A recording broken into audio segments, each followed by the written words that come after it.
এক রূপপুরকে কেন্দ্র করে যে পরিমাণ দুর্নীতি লুটপাট হয়েছে অকল্পনীয়। আবার যখন রূপপুর পারমাণবিক বিদ্যুৎ কেন্দ্রের বিদ্যুৎ আমরা পাবো, বলবে এই তো হাসিনার একটা বিশাল অবদান আজকে ভোগ করছে তারেক রহমানের সরকার।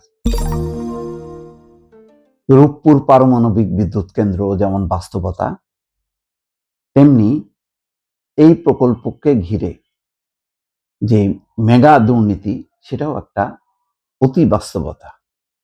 দুটোই একসঙ্গে ঘটেছে।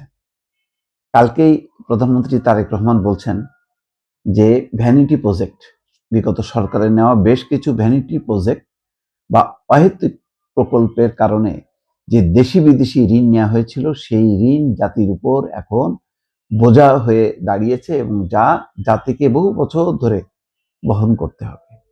অনেকে ওই পদ্মা সেতু, তারপরে টানেল, ফ্লাইওভারে যে রাস্তার উপর হাত দিয়ে বা চলতে চলতে বলে যে তেলতেলা সড়ক, শেখ হাসিনার সময় সম্ভব।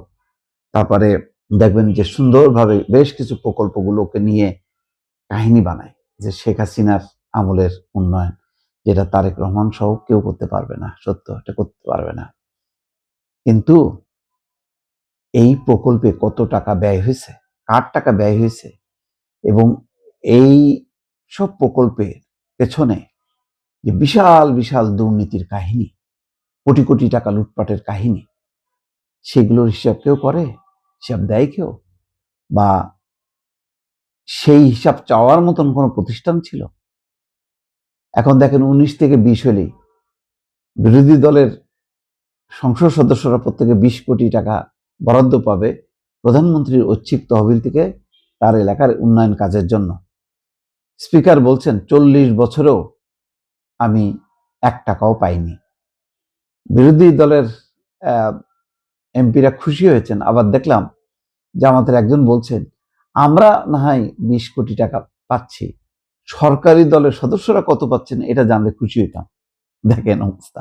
তো যাই হোক, তার মানে এখন জবাবদিহিতা আছে প্রত্যেকটার ক্ষেত্রে এবং জবাব চাওয়ার মতন প্রতিষ্ঠান আছে।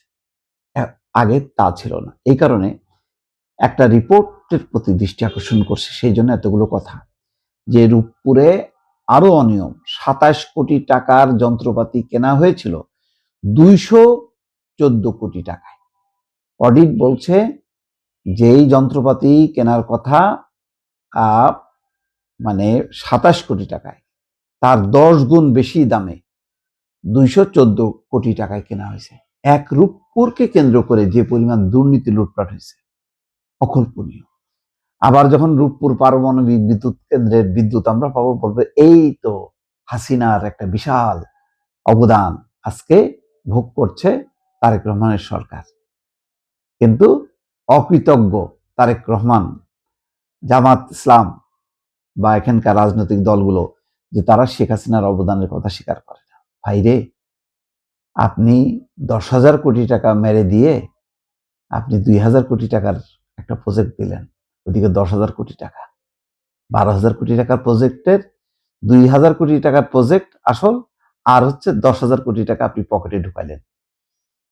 তাহলে আমি শুধু ওই 2,000 কোটি টাকার প্রজেক্ট নিয়ে খুশি থাকবো, আর 10,000 টাকার যে রাষ্ট্রের মেরে দিলেন এটা নিয়ে আমি অনুসন্ধান করব না, এটা তদন্ত করব না, এবং আমি বলবো না যে শেখ হাসিনা দুর্নীতিবাজ এবং টাকা পাচারকারী।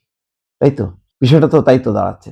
রিপোর্টে বলা হচ্ছে 42 কাণ্ডের পর রূপপুর পারমাণবিক বিদ্যুৎ কেন্দ্রের আবাসন প্রকল্পের কেনাকাটায় আরো অনিয়মের তথ্য বেরিয়ে এসছে।